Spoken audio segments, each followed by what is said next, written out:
Police Department goes on. In an effort to address the claims of animal mistreatment, the former Alabama football star and his agent have already released statements. In spite of this, an arrest was nonetheless made. In the upcoming months, Andy Reid's recent NFL free agency acquisition will have to deal with the judicial system. I hope that doesn't have an impact on how he plays throughout the offseason.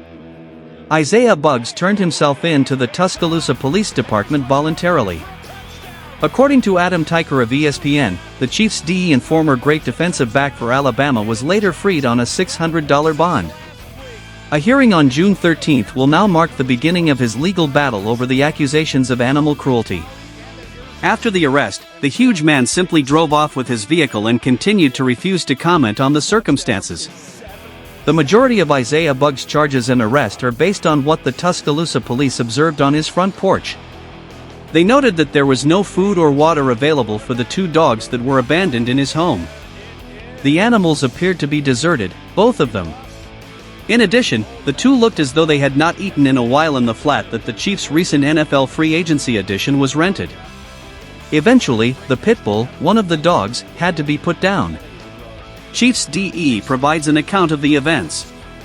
Minneapolis, Minnesota, USA, December 24, 2023, defensive end Isaiah Buggs, 96, reacts with head coach Dan Campbell of the Detroit Lions prior to the Minnesota Vikings game at US Bank Stadium.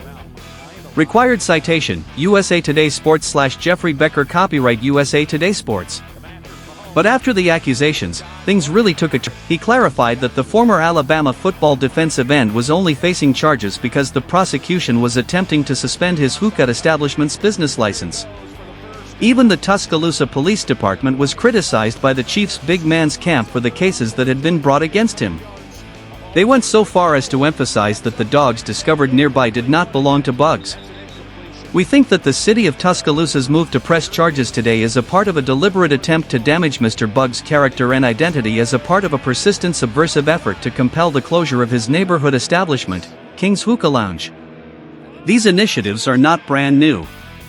In the previous 2 months, Mr. Buggs was arrested twice at his place of business on misdemeanor charges, but, each time, no public record of the arrests was kept, according to Buggs' representative.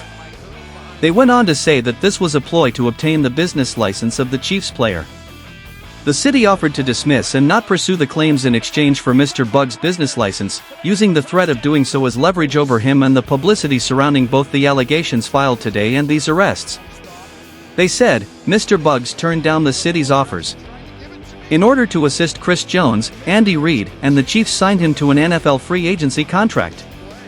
His experience as a veteran and his previous postseason success with the Detroit Lions under Dan Campbell strengthened the defense. Despite not having dressed up in Chiefs 2 snaps, 2 defensive touchdowns, and it's Jack Jones who had a pick 6 last week. Antonio Pierce, the head coach, coaching this guy in high school, at Long Beach Poly, and at Arizona State. Boy, what a great decision to bring him in. You're not kidding. 2 touchdowns in 7 seconds. Wow, that's the 13th.